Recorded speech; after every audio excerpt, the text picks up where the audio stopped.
You are experiencing the Knuckleheads of Liberty podcast. It is October 1st, 2025, and welcome to the Knuckleheads of Liberty, where we are bringing you the people and the organizations fighting for liberty around the country and in your region, and also bringing you news stories from a liberty perspective. And today we've got a couple of interesting ones. We're going to be talking about the lockdown, the recent government shutdown, rather. And also for our Knucklehead Noise Patrol, we're going to talk about those new military standards a little bit as well that Pete Hegseth has put forward.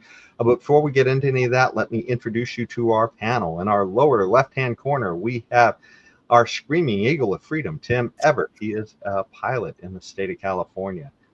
In our lower right-hand corner, we have Leon, the word Brathwaite, last word in liberty. He is a retired engineer in the state of California. My name is Jason McPhee, and I'll be your host today. So we always start off the show with a Liberty quote of the day, and we'd actually planned to have a guest today, but there was some technical difficulties, so I kind of organized this quote around him, and hopefully we'll have Alexander on next week.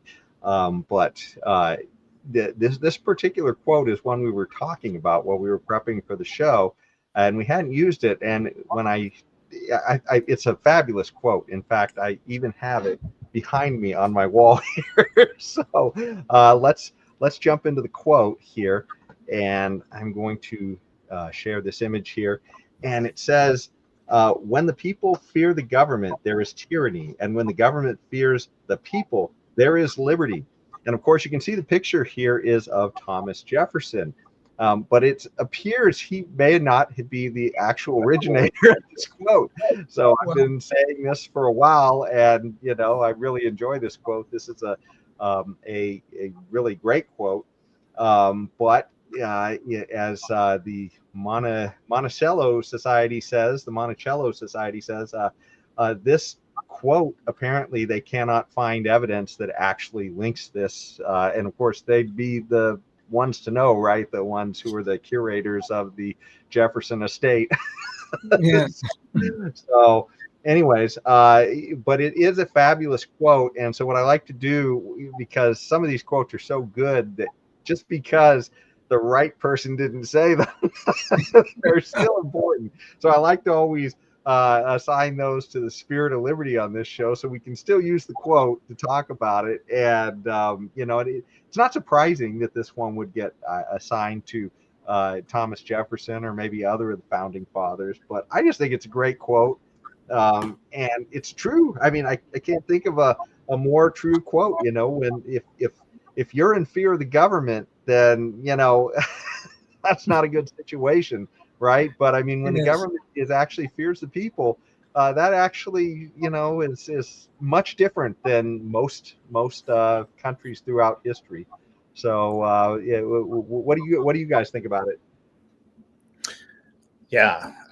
Well, I don't know if government ever fears us, but I guess I understand the gist of it is that they, that they would fear a rebellion if they ever went too far out of line. I can understand them, the government, then fearing us if we had the means to actually do something about being angry enough at the government for whatever it is they did. So, yeah, I agree that would be a better situation than the other way around, which is where normally people fear the government. And, in many ways, we do fear the government today. I mean, why do you pay your taxes? Well, you fear that if you don't, eventually there's going to be men with guns and badges coming to your door, knocking on it and going, come with us. And so, that's what, we do certain things. So we stay in line to do our civic duties. But in some cases, it's out of patriotism. In some cases, it's out of fear. So what do you think, Leon? Well, fearing the government is never a good thing. If you're going to live in a free society, one of the things you must always make sure is that the government knows its damn place. And I thought throughout history, at least our history here in the United States, that's why we had a constitution, is to keep the government in its damn place make them ride in the back of the bus, so to speak. Um, but I think right now, as we look into the 21st century, the and Tim is right that too much of what the government does have place fear within us, fear of the very government that is supposed to represent us, and I think that's a real problem. And our liberties are at stake. And if our liberties are at stake, then our very republic is at stake. So I think this quote is a very good quote.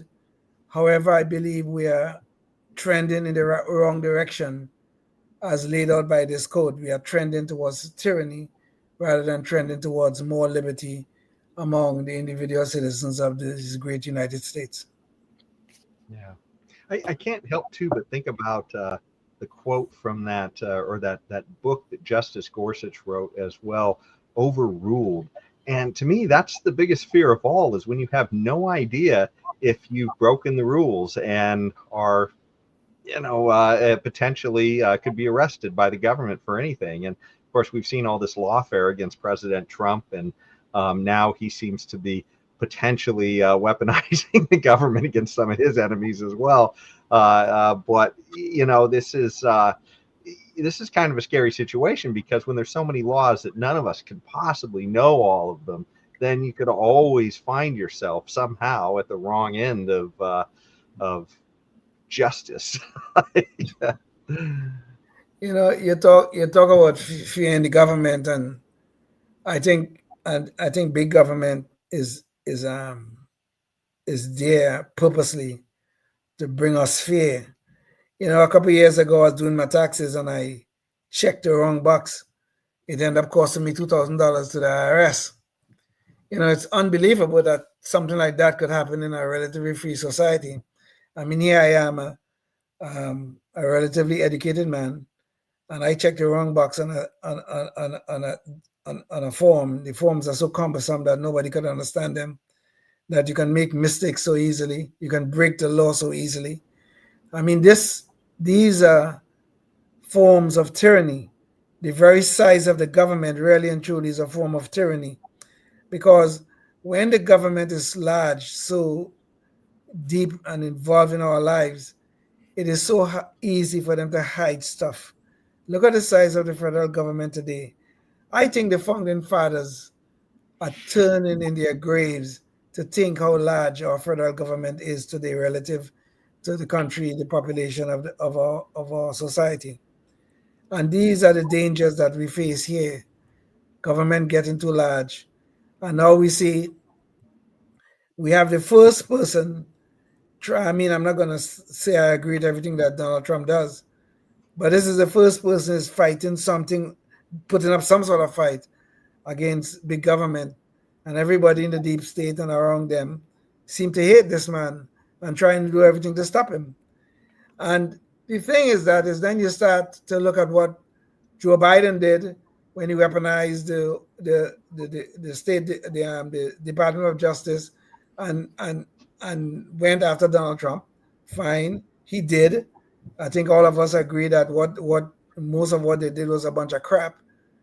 And now Trump is trying. Now everybody's equating what Trump is doing right now to what Joe Biden did previously. Is that a fair comparison? I don't know. I don't know. But if we are to ever come to grips with us understanding, like for instance, the censorship during COVID, which was a clear attack upon our liberties, the lockdowns, a clear attack upon our liberties, the mandates of having to take the vaccine, a clear attack upon our liberties. We have to investigate these things. We have to find out why this happened, and we have to make sure that these things don't happen again. If we don't do these things, our country is lost, totally lost. We are like the Titanic out there in the dark ocean, heading towards the iceberg, and no one is steering the ship away. Yeah, absolutely. One of the things I did want to share, since you're talking about the size of government, that's going to get into our next conversation as well.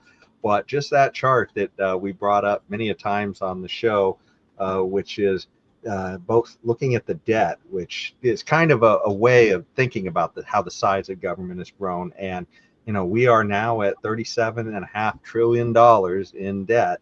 And, if we talk a lot about, people are worried in climate change about the hockey stick, right? This looks a heck of a lot steeper than that climate hockey stick we're talking about. And yet so many people are not really that concerned. And I mean, this is a debt to GDP ratio here put out by the Congressional Budget Office. And you can see they're just projecting us heading off into the stratosphere there. So anyways, it just what's important about that is that it's not just the total debt in nominal figures. It's the debt compared to as a percentage of the gross domestic product. So that's the debt as compared to our income, and you can see that it's just skyrocketing there. Even in that metric, it's just unbelievable. And anyway, there we are. And just as a quick rehash, if you watch this show a lot, you know this already, but this early spike around 2044 or so, around 1940 rather. So that's World War II, right? So there was a real reason that we had a debt like that back then. That's literally the entire world was at war. Is there a reason for why we're here? I mean, I don't know about you guys. I can't think of a good reason why we're out here. There's no justification to me of why we're up into this range of debt. There are clear reasons, but there are no good reasons. But there are clear reasons why we're up there. I mean, we just spoke about it. Government is too large, too involved in our lives, and trying to dictate what we should or should not do. All of those things cost money, and there's this showing up in our debt. So there are many reasons why that is happening, but there are no good reasons why it's happening. Mm-hmm. Yeah. Well, let's then talk. This is a good transition to get to the biggest thing in the news, which is our government shutdown, as they can't decide what they want to spend all of the money we don't have on. So they had to shut the government down because they're arguing over money we don't have. Yeah. So, what is it that the Democrats want to? They instead of giving direct money to illegal immigrants, they want to reimburse hotels and hospitals that care for illegal immigrants. So and hotels that house them and so on. They want to reimburse them. Is that the main gist of it? Before answering that question, let me throw our little video snippet in that will help everybody get on the same page about what's happening with the debt. Because literally yesterday we didn't have a good government shutdown, and today we do. And so let me put the video on real quick, and that'll actually touch a little bit on what you're talking about. Rachel Scott leading us off tonight. Tonight, with the government set to shut down at the stroke of midnight, President Trump now threatening to fire, quote, a lot of federal workers if Democrats don't back down. We'd be laying off a lot of people that are going to be very affected. But Democrats holding firm, demanding that Republicans reverse cuts to Medicaid and extend expiring Obamacare subsidies to prevent insurance premiums from rising for some 20 million Americans. They'd rather shut the government down than protect the health care of the American people. That's unfathomable. Today, the president turning up the pressure, now warning he could slash government programs. We can do things during the shutdown that are irreversible, that are bad for them and irreversible by them, like cutting vast numbers of people out, cutting things that they like, cutting programs that they like. It will fall on him, as I said. He's the one doing the firings, not Democrats. And drum roll, did the government stay running? Let's find out. And breaking tonight, the clock says just after midnight, the shutdown has begun. Democrats refusing to back a Republican plan to fund the government before the midnight deadline. Leaders on the right say it is all political theater. But first, to Chad Pergram, the senior congressional correspondent. He's live for us on Capitol Hill with the very latest. Chad. Tracy, there. Well, consider what a government shutdown does. Government programs have just ceased a couple of moments ago because they don't have any direction or funding from Congress. And that's why President Trump today indicated that he might take great latitude in terms of programs and agencies and even employees that he might cut. He says maybe things that are important to Democrats. And that's why some Democrats have started to rethink their strategy. The main point of contention seems to be, should the federal government be reimbursing Democrat states for their decisions to pay for health care for migrants? Let's hear more from J.D. Vance about this. To the American people who are watching, the reason your government is shut down at this very minute is because, despite the fact that the overwhelming majority of congressional Republicans and even a few moderate Democrats supported opening the government, the Chuck Schumer AOC wing of the Democratic Party shut down the government because they said to us, we will open the government, but only if you give billions of dollars of funding for health care for illegal aliens. So there you go. That's sort of touching on what you were asking about, Tim. I'm not quite sure of the details of where you were going with it, but I mean, that's a big thing, right? Here in California, we've shown these stories before. We've talked about this on the show. Governors like Gavin Newsom literally put forth programs to pay for health care for illegal immigrants. And he said he was going to, free health care, essentially, is what he said. And he said it would pay for itself. And lo and behold, within a year or two, we were in the hole, like to the neighborhood of $6 billion here in California. And of course, they seem to be hoping that the federal government's going to cover them on that, is what it looks like. So I don't know, Tim, if that answered your question or not. Not really. But pay for itself. It's going to pay for itself. That's funny. That's like my rent can pay for itself, right? Yeah, sure. I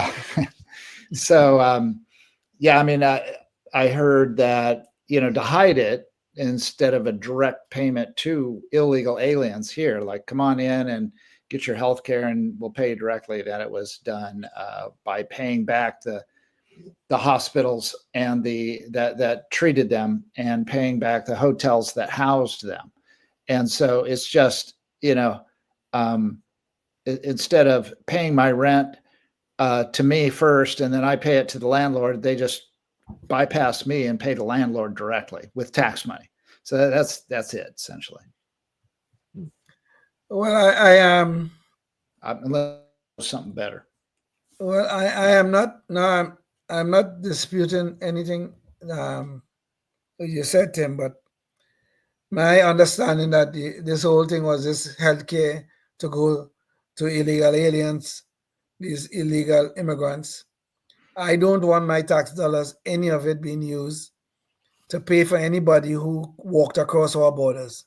They didn't respect our sovereignty, so I don't see why we should respect theirs. Okay, quite frankly. Yeah, why should we pay, for people's health care that come from another country? I mean, they can come here to get health care and pay for it themselves. Nothing wrong with that. But yeah, I mean, why should American taxpayers pay for anybody? It's bad enough we pay for our own people, but why pay for people here illegally or temporarily from another country? They didn't pay any taxes into the system or anything. Not that that's exactly a good justification, but you get the gist. Yeah. So I don't want my tax dollars used in this manner. Now, as far as I understand, the whole deal about the shutdown that's going on right now is because of this very issue involved in the Medicaid program. The Medicaid program covers, health care for the poor citizens among us. That program in and of itself is riddled with fraud, and I don't think we have to add any more of this nonsense by including illegal immigrants into this program. We should be cutting off a lot of American citizens out of that program, quite frankly, because the damn thing is riddled with fraud. Everybody knows that, Republican and Democrat, but every year they keep funding this damn thing. Okay, so let's do something about that before we even start thinking about people who are here illegally.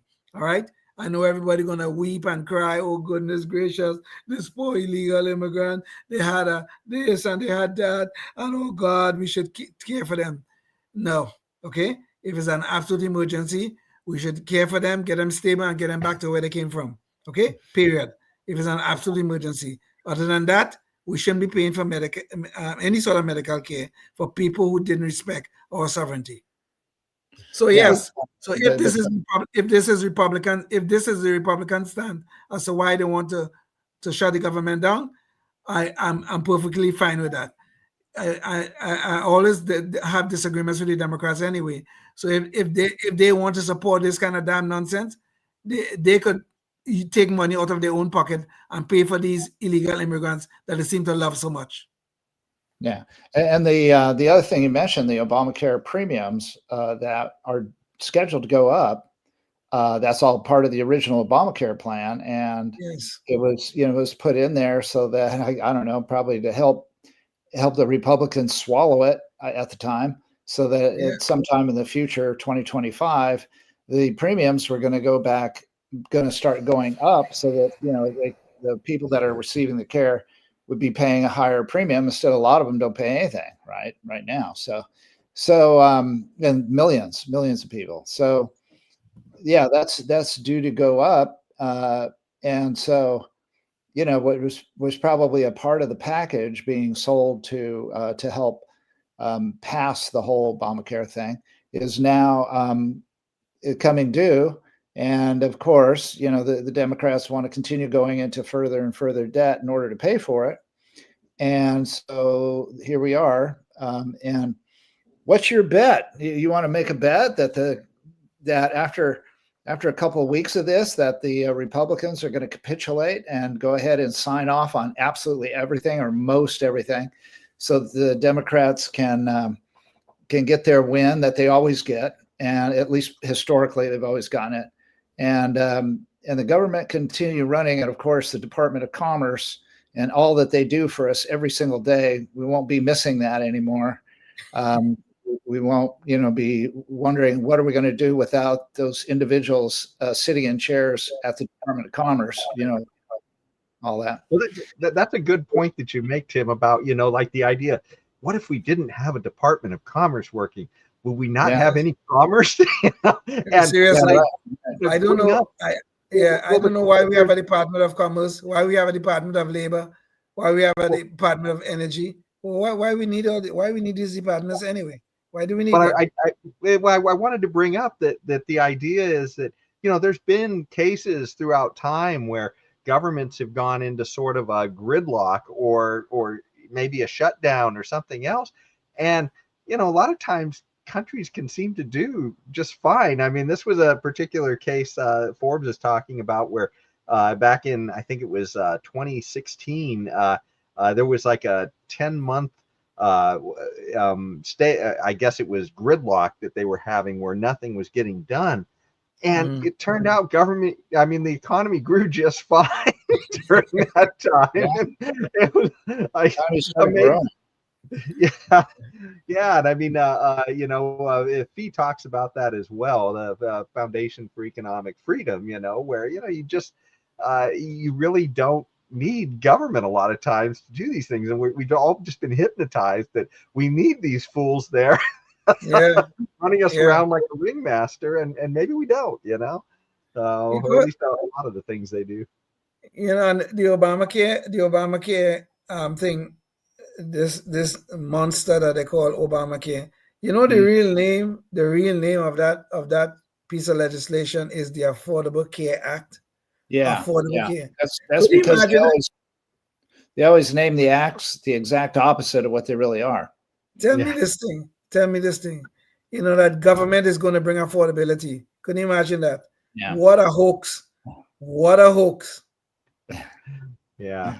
Well, it may make the healthcare appear affordable, but it'll make your tax bill a lot less affordable. But and that's the sad thing. We were showing those other charts, but debt service is literally becoming like I believe that is like the third highest thing that we pay for nowadays, as far as items on the on the federal budget is debt. Just paying off the debt. That's just servicing the interest. So we're like those people who have a credit card and they're trying to pay off one credit card with another credit card. That's our U.S. government. Yeah. So eventually, we'll run out of people that are going to want to pay on that, or go into debt, buy treasuries to pay for our debt. And so when that happens, the central bank will be forced to print everything, absolutely monetize everything.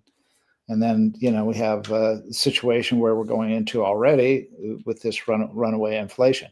And the dollar, meanwhile, is not being purchased by governments over the world. And they're buying gold instead because they realize we are on a sinking ship that Leon was referring to. And we're not doing nothing about it. And, they're going to do nothing about it this time. They're going to bellyache to one another. And then everybody's going to capitulate, and we're all going to go back to the easy thing, and which is debt. Because in a nutshell, the reason why we have this situation as untenable and uncontrollable is because we have a central bank, and the central bank has become the piggy bank of the U.S. federal government, and it will sit there and monetize the debt and give us as much as we want. All they have to do is conjure it up out of thin air. Meanwhile, it goes into the economy and thins out the value of all other dollars. They're all, it's like anything else.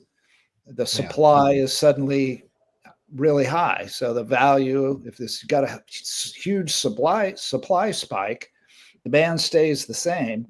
And the value of whatever you're supplying goes down. It has to, because everything has to go on sale to get rid of it. So anyway, this is it. And what I brought up here, just to, I guess, echo what you were saying there, or substantiate what you were saying, is this is a 5-year chart of gold prices here. And that's a bad sign, right? I mean, if gold and silver are going up, it's a great sign if you have it in your pockets, but it's a terrible sign for the economy, because it means that we are inflating our dollars, is what it means. And that's exactly right. Yes, what we're seeing right here. Right. What we're seeing is the deflation of the value of the dollar. So the value of the dollar has gone down. Gold, gold does not change value. It stays the same all the time. It's just that these currencies that we measure gold with, they are the things that go up and down in value, or mainly down, because they just print them. And fiat currencies, all fiat currencies, are just created out of thin air by a central bank, whatever it might be. Speaking of thin air, our show is on for the next 30 seconds, because that's about all we have left on public access. So if you want to watch the rest of the show, you're going to have to go online to catch the rest of our show, where we're going to continue talking a little bit about this, some crazy memes that Trump put out on this whole budget thing, and then we're going to talk a little bit about these new military standards from Hegseth. So be sure to check that out. Back to the show. Okay. So I didn't know. I thought I cut somebody off. No. Tim was speaking. I think I was done. I was just saying that what we're seeing there isn't necessary that gold has doubled in the last 2 years. It's just that the value of the dollar has gone in half. So yes. I know they say they're like that over the past, up 104% in the last 5 years. I don't know. I think it's gone more than that, but maybe I'm wrong. Okay. Yeah. Silver price also is up quite a bit. In fact, if you bought it before right around the time the pandemic began, it was as low as about $14, I think. So now it's at 45, I think, somewhere around there. So it's crazy high. So 46. Yeah, and I mean, all these commodities like this, especially gold and silver, it's not like it's not like it's a business that is creating a profit in a product, and maybe the product's more popular, and or maybe they've come up with a better way to produce it. Maybe it's a higher quality, or they produce it for a lower cost, or whatever companies do constantly. It's none of that. It's simply a little alert, Tim. While we were talking, it bumped up to 47. Changing right while we're talking. I know. Get it while you can. And a couple of years ago, I was saying to myself, "Darn, I should buy some gold from Costco. Go get a couple 1 ounce bars." It's like, yeah, I sure should have. So, but hey, there's plenty of room to grow. Why? Because there is no limit to what what a central bank can create of their fiat currency. Absolutely no limit whatsoever. And considering the state of the United States federal government and all this kind of nonsense, and we'll just see it again. They'll come up with a new budget, and it'll blow the other one out of the water, and it'll require more and more money printing, and nobody's there with previously created dollars that are willing to buy it. I mean, why would they buy the dollar, for crying out? Why would they buy federal debt when it's the dollar is getting continually devalued? They might as well just buy gold. I mean, because gold is stable. It just doesn't move. Like I say, gold does not change in value. It's just that the currencies change in value that we measure gold with. That's all they are. A currency is a measurement of the value of gold in that currency. That's all it is. Indeed. The sad thing too, Tim, and I've actually been watching this this lecture series by this guy named Professor Barth from Arizona recently, and I guess he has a course on the history of money. So I've been kind of going through that, but you see this happen. This is the sad part about our education. This happened. This story has played out over and over and over again throughout history. And it's like, we're just such dumb lemmings. We're just listening to our government when they take us off the gold standard, and okay, sure. I trust it because the government said so. And I mean, that story is just played out a million times. Well, I'd like to say something about that, but I wanted to let Leon have a chance because I've been yakking. No, it's fine. It's fine, Tim. No, if you need to say something, go ahead and say it. Go ahead. Okay. So you've got. It's like, who's to blame? I mean, is it us? I mean, okay, sure. Either we're dumb because, and a lot of us are, because it really requires separate government education to get that dumb. Public education will always get you dumb. So yes, the answer is yes. Yes, Tim, we are dumb. Right. So let's say that the savvy people, it's really going on, and the history of money and banking and all this kind of stuff. And they find out that, hey, I said something that Leon always says, kind of stuff. He loves to say kind of stuff. And so we're finding out about what's happening. And then we get all angry and we get all like bent out of shape. But then what are we going to do about it? Really? What are we going to do? Because the powers to be in the banking industry and the government in cahoots to be able to get rich off of getting interest money from the federal government, and the other, the government just being able to buy votes by coming up with Obamacare plans, and we're not going to raise the rates, the premiums after all, so they get to get reelected, and so everybody's in cahoots and everybody's making money, and nobody's going to come along until it collapses. Nobody's going to come along and change it, because why? Everybody's that's in power and everyone that is empowered by the whole thing. So that's everybody that gets this money that's created from the Federal Reserve.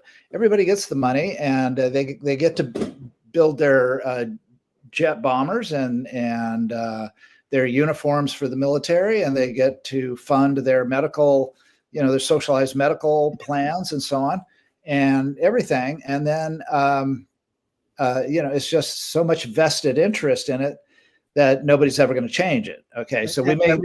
Everybody gets something but the saver. The saver is the only one who's left high and dry in this whole thing. Exactly. Well, because even the politicians who go to Washington or whatever state capital we're talking about, they go there, they're just an average guy with average amount of wealth, and before they leave, they have this fantastic wealth. But what they do in the process is that they give away a lot of free stuff, Yeah, right. Free stuff. And nobody elected into the position. Yes. Otherwise, go ahead, Tim. I'm sorry. Otherwise, then we'll get reelected into the position of the free stuff giver. So, yes. But also inflation affects everyone. It is a disease that everyone gets. And, you go to the store and you go buy a car, you go buy anything now, and it's way higher than it used to be, And so, yeah, it's just you just can't keep up, and it's just a disease in the economy, and it just creates this situation where people are frantic to spend their money, and because they know it's just going to be less in the next month. It's going to be worth less and less and less, and it's just it affects everybody, rich and poor alike. That's one thing about it. It's non-discriminatory. Inflation is non-discriminatory. It doesn't care if Leon is black. It doesn't care if I'm white. It doesn't care if Jason's white. Just doesn't care. It doesn't care that Jason has a nice light brown hair and I've got a bunch of gray hair. It just does not care. Well, and Tim, you know that, I know that, and Leon knows that, but the Democrats will tell everybody it's racist. Of course, racist. Yeah. Inflation is racist. Yeah, that's the one saving grace of inflation is it's non-discriminatory. I would like to say a naughty word, but I will refrain. But it has sexual intercourse from the rear to everyone. Whoa. It's funny because we talk about that thing about discrimination and non-discriminatory and all that, but I mean, I could just see there being a story where if inflation starts going up hundreds of percent, it'll be like that kind of satire story of the meteor set to hit Earth.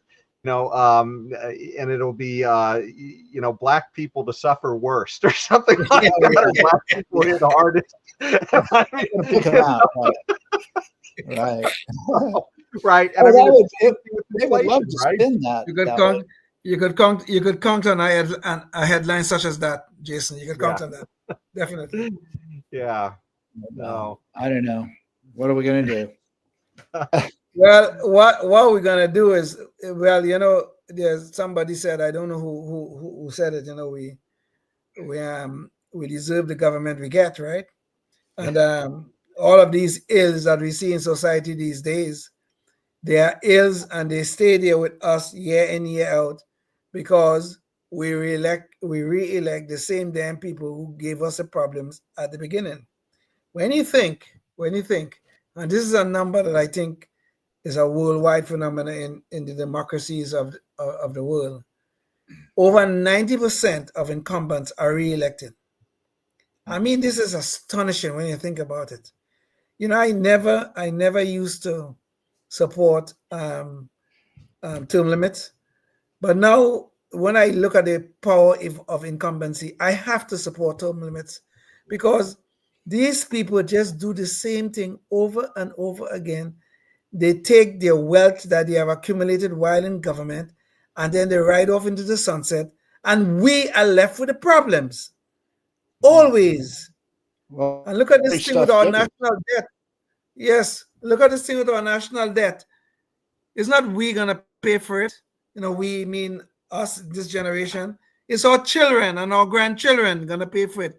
And these damn politicians who have caused the problem will have ridden off into the sunset with the wealth they've accumulated from all the insider trading and every damn thing else that they do while in government. Yep. But they are the free stuff givers, so they, that's how they keep riding. They keep riding off into the sunset on the very nice steed that they bought with the money from being elected to be free stuff givers. And they I had a story related to this whole thing on Trump's master trollery that's going on this whole lockdown thing, but I'm actually going to save that for our Knucklehead Noise Patrol at the end. And I think it's good to talk. Maybe we'll shift over to the story about one of those big ticket items that we are spending so much of our money on, and that is our military. And let me bring this one up. So there was recently Hegseth had this had this really unprecedented meeting of generals where they just brought all of the high brass into one place. And boy, he read them the riot act on what the new standards were going to be. And so I think I'll play a little video of that so that you can kind of see what it is that he was talking about there. The era of politically correct, overly sensitive, don't hurt anyone's feelings leadership ends right now. For too long, we've promoted too many uniformed leaders for the wrong reasons, based on their race, based on gender quotas, based on historic so-called firsts. This administration has done a great deal from day one to remove the social justice, politically correct, and toxic ideological garbage that had infected our department, to rip out the politics. So what will this mean in practice? No more identity months, DEI offices, dudes in dresses. No more climate change worship.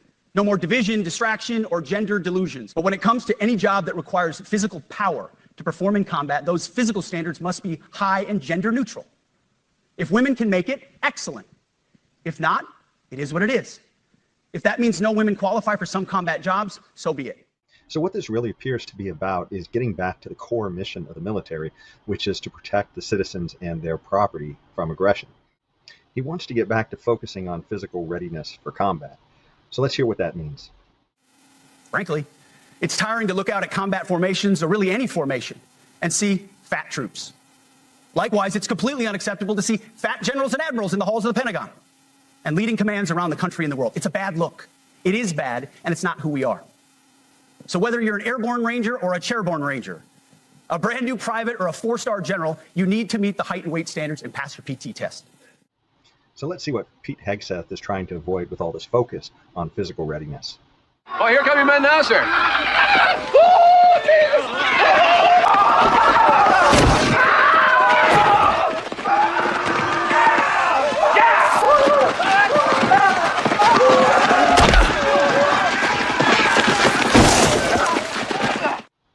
Of course, this has triggered Democrats. Let's check in with the ladies of the View. Why is he obsessed with fat? Yeah, and fitness. And that didn't make a lot of sense to me. It also didn't make a lot of sense to me that he was saying that he was going to toughen physical standards and review the anti-hazing policy by sort of implementing a hazing policy. And then also he said he was going to return to the highest male standard for combat positions because the troops were fat. Like, Yeah. I don't understand how that was supposed to be an uplifting message for our military. So government has definitely been fat. Has that infected our military too? What do you guys think about this? Well, the government being fat is a disaster. Okay, they're definitely a disaster, and I think you can put the analogy over into our military. Now, I mean, there's a lot to discuss about the military, the waste and the fraud and abuse of our tax dollars that go on in the military industrial complex. There's no doubt about that. There's a lot of that to talk about. But having troops that are overweight and out of shape is not a good thing for our sovereignty. The purpose of a military is to fight and to win wars. It is not to be sensitive to people's feelings, okay?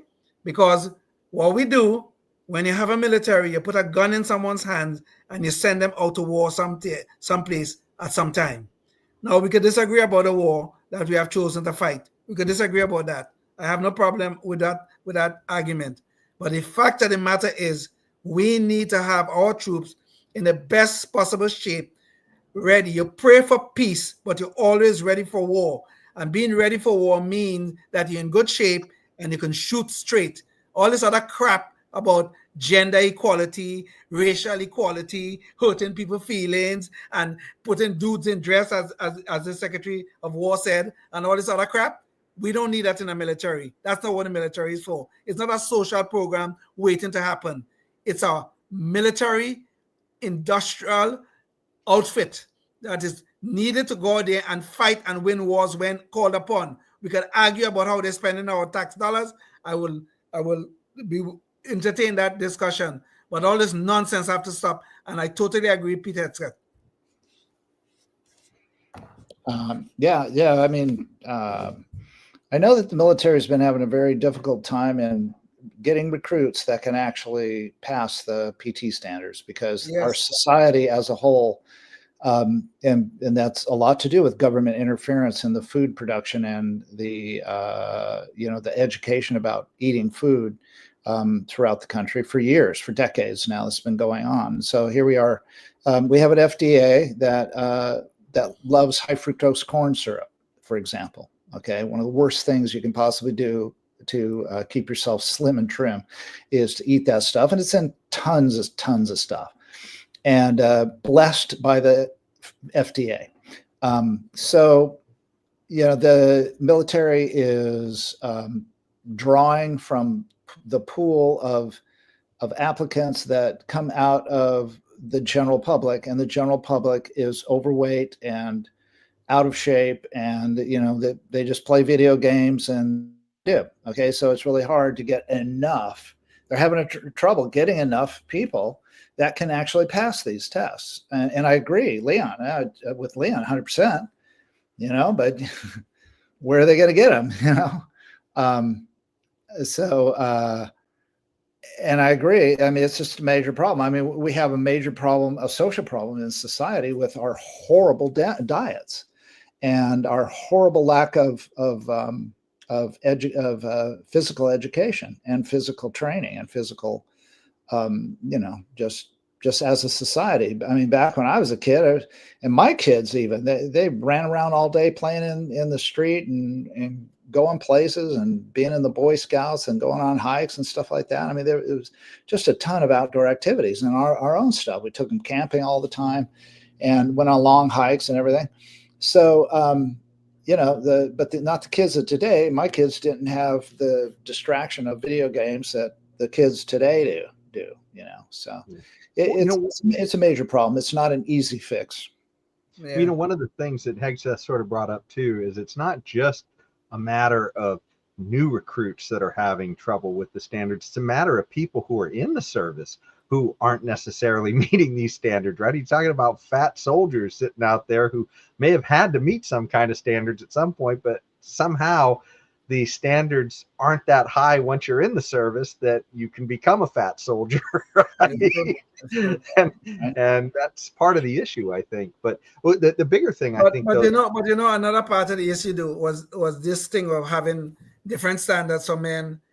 That's what I was just going to bring up. And women.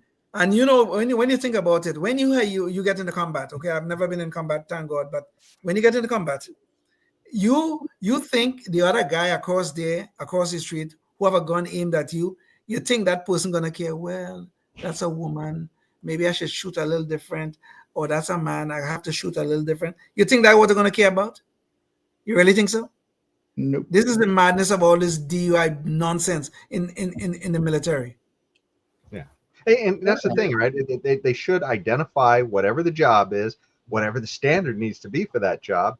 And it may be that there's more women in some jobs than others and less women in other jobs, right? I mean, that's just, and that's really what you want if you want to use your resources most efficiently, right? I mean, if women are better in one area or their physicality works out better for them in one area, then let them have those jobs, right? I mean, it's nuts to sit there and turn this into an experiment, I guess, a social experiment, when in the end, you can't afford that when you're actually at war. Yes, so. Exactly. You think about actual combat, okay? So in actual combat, you're right. I think guys are always gonna beat out the woman in terms of being able to take on the rigors of combat. But also, these people need medics. They need a lot of medics, and I think women could all be the guys in those areas. So I can see men dominating by far in terms of the actual frontline combat, and women dominating as in support roles, having to take care of them, whether it's major stuff, whether it's a little cut, a little bruise, or taking care of them when major stuff happen to them. I can see that because look at the nursing field in general. The nursing field dominated by women. There's no doubt about that. And that skill could transfer easily intermilitary situation for women who choose to do so. So I think if we could have a standard, like you say, and whoever meet the standard, fine, let's go with it. And maybe Tim could also speak to this as well. But for pilots, I would assume women could probably do a lot of those jobs as well as men. I'm not 100% sure. Maybe Tim has a different perspective. But okay, so maybe you have an even split of women and men as pilots. It's not an issue of discrimination for irrational discrimination. It's just an issue of can you meet the standards or not. So. Yeah. Depending on maybe fighter jets, there might be a little disparity, but the regular planes, it's women can fly those just as well as men can, so there's not a problem there. Why the fighter jets will be different, Tim? I don't know. I'm asking out of clear ignorance here.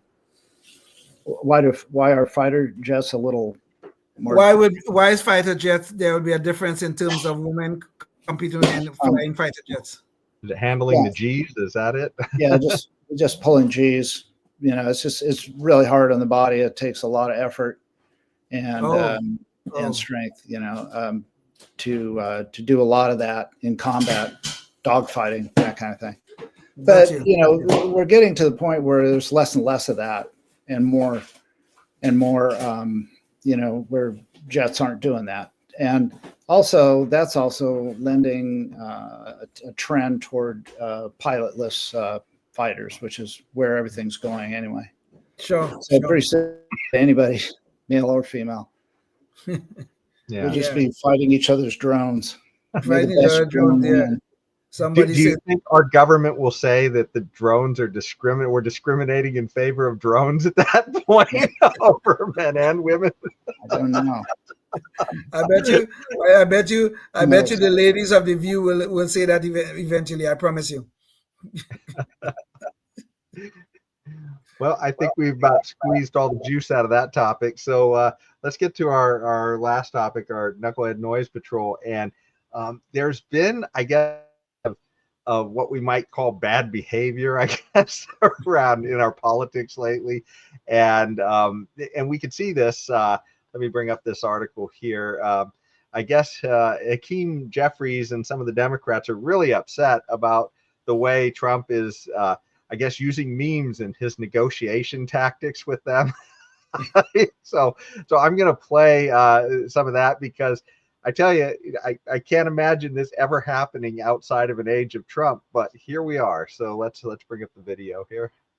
Of course, you can't have a major political moment nowadays without some master trollery from Donald Trump.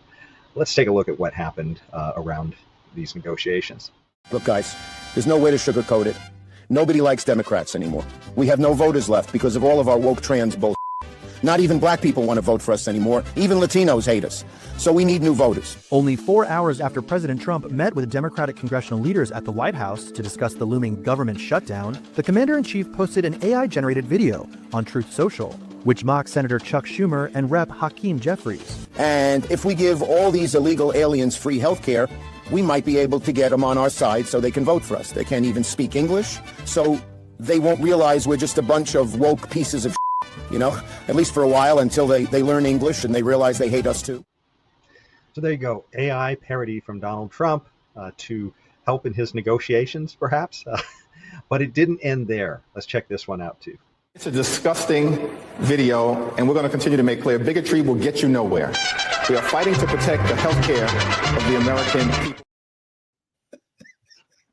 So there you go. But it's funny. That's not actually the only thing. Shoot, I thought I had a different article up here, but I'll find it while we're talking, I guess. But here it is. In fact, this is our governor Gavin Newsom's webpage. What he's saying about Trump. This is September 30th, 2025. Trump to Americans: go F yourself. Shuts down Republican-controlled government, increasing monthly health care costs by hundreds of dollars. So that's the standard that we're at nowadays. Trump making memes that whatever satire his opponents, and this is clearly a loose quote that was taken from some political article that where some unknown source said that Trump said this behind the scenes. So I don't know. And that's what's on our state's webpage right now. So, anyways, you guys have any thoughts about where we're going with all this as we spin out of control? Not good. I mean, it's embarrassing. I mean, if somebody's trying to win friends and influence people on both sides, or whatever, it started with Trump apparently, but it's not a very presidential way with Congress that you're trying to work with. That's just my opinion. Well, no, and that's fine, Tim. Well, I have a very big personal bias here. I don't like the Democrats. I think they're a bunch of worthless people who have done nothing for this country but bring people, especially black people, a bunch of misery. So anything that will make them look bad, I'm all for it. Okay, quite frankly, seriously, until they change their ways. And they ain't looking like they're gonna change their ways. Since slavery, they're the same way.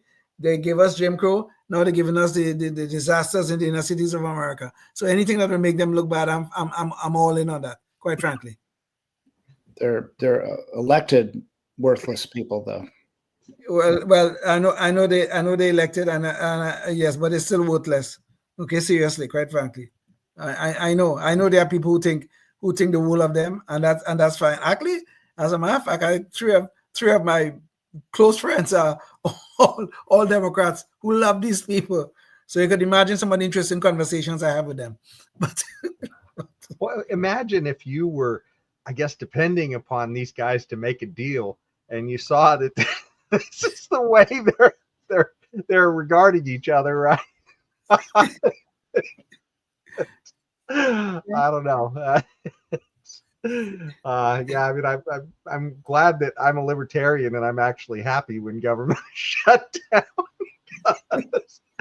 Man, if I were depending upon that, I'd be pretty upset. Well, the government shut down. We can see quite clearly what we really don't need. I think what we call essential services, I think is good to have those things and stuff. But we can see what we clearly don't need. And I wish you could just say, okay, fine, we don't need it, and let's just cut them off and let them go their way. Go find new jobs in the private sector. That'll be fine with me too. I don't care. Trump talking about he might make some changes that are irreversible. I will love that. Make some change. Fire some people in the federal government. Let them go find new jobs. That's fine with me. I don't care about that kind of stuff. Okay? Because we have a too fat federal government. It's way too fat. All right? And we need to cut back on some of this crap. And I'll be very, very happy. And this is another reason why I despise the Democrats and their philosophies. They support that kind of fat, right? We have too much of it, okay? Because that is leading us along that path that take us into the ocean with the Titanic and heading into the iceberg. So as much fat as we could cut because of this shutdown, I'm all for that. So if we're going to make the Democrats look bad in the process, I'm all for that too. Well, I told you he said kind of stuff a lot. I was going to say it's too bad that Pete Hegseth and the Republicans don't have a PT plan for our debt the way they do for our soldiers, because I feel like whatever diet plan they have for our government, it's like one of these infomercials that that they're selling it at midnight for $20 that you'll never see again. If Trump and Hegseth could do something about the waste, fraud, and abuse in the military-industrial complex, they'll go down in history of probably one of the greatest or the greatest. If they could do something about that, okay? If they could get the military in good shape, I mean, both physically and financially, they'll go down in history as one of the greatest in both roles that they're serving in right now. If they could do that, which is not an easy task, quite frankly. Well, I can't think of anything else. I think we pretty much shot everything here. You guys have any last thoughts before we close out? Well, go ahead, Tim. No, not me. I have no last parting thoughts. I hope and pray that the spineless Republicans don't blink on this one. Okay, that is their history. Every time we have a shutdown, we get a few media reports that some kind of bad to the Republicans, they lose their spine and they blink, and then they give the Democrats everything, the little tantrums they ever call for. And then all of a sudden they declare victory. Oh, we stood up there. We stood up for the American people. We stood up for, I don't want to hear none of that crap. Okay, I don't want none of that crap. I don't want you to blink. I want you to stand firm. I want you to make sure that we start having some real cuts in government.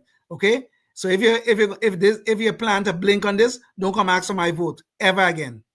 Leon, I would say I hope you don't have money riding on this, but sadly we all have money riding on this, and it doesn't look good. Well, that's pretty much the end of our show tonight. Thanks so much for tuning in. Until the next show, think about what you can do in your community to try and advance liberty. And until next time, stay tuned and stay free. Oh, yes, indeed. Life, liberty, and the pursuit of happiness, always and forever. Thank you for listening to the Knuckleheads of Liberty podcast. Find us on Facebook, Rumble, YouTube, your favorite podcast network, and at knuckleheadsofliberty.com.